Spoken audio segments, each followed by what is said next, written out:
ఈరోజు VR high స్కూల్లో 1000 మంది పిల్లలు చదువుతున్నారు. ఆ పిల్లలకు ఒక మంచి డైనింగ్ హాల్ కట్టమని ఆదేశించాను. చాలా చక్కటి డైనింగ్ హాల్ కట్టారు. ఇది గ్రౌండ్ ఫ్లోర్, ఫస్ట్ ఫ్లోర్ 2 ఫ్లోర్లు ఉంటుంది. ఫస్ట్ గ్రౌండ్ ఫ్లోర్ కంప్లీట్ చేశారు. ఫ్యూచర్లో కూడా అవసరాన్ని బట్టి ఫస్ట్ ఫ్లోర్ కూడా చేయమన్నాను. ఒకేసారి దాదాపు 800 మంది పిల్లలు కూర్చొని భోంచేయచ్చు. మొత్తం 1000 మంది ఉన్నారు. ప్రస్తుతం అయితే 5వ తరగతి వరకు ఒకసారి పెడుతున్నట్టున్నారు. 6th క్లాస్ నుంచి 10th క్లాస్ దాకా ఒకసారి ఏర్పాటు చేసుకుంటున్నారు. ఈరోజు ఆ డైనింగ్ హాల్ చూస్తే చాలా చాలా చాలా చక్కగా ఉంది. కార్పొరేట్ స్కూల్స్ డైనింగ్ హాల్ లేకుంటే చాలా చక్కగా తీర్చిదిద్దారు.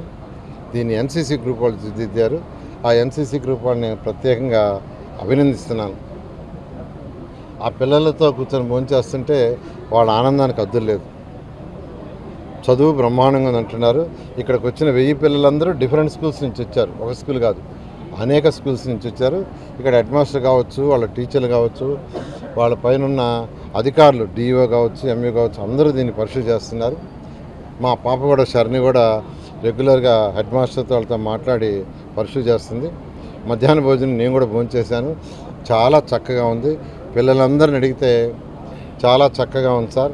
అరటిపండు ఇస్తున్నారు, ఎగ్ ఇస్తున్నారు, ఫుడ్ చక్కగా పెడుతున్నారు. వాళ్ళ ఆనందానికి హద్దులు లేవు.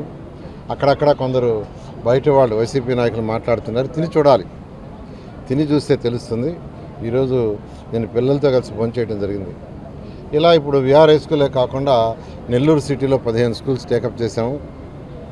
రూరల్లో కూడా మొన్న ఒక స్కూల్ టేకప్ చేసాం ఇదే విధంగా చేయాలని. త్వరలో నెల్లూరు కార్పొరేషన్లో ఉన్న అన్ని స్కూల్స్ని మోడర్నైజ్ చేస్తాం.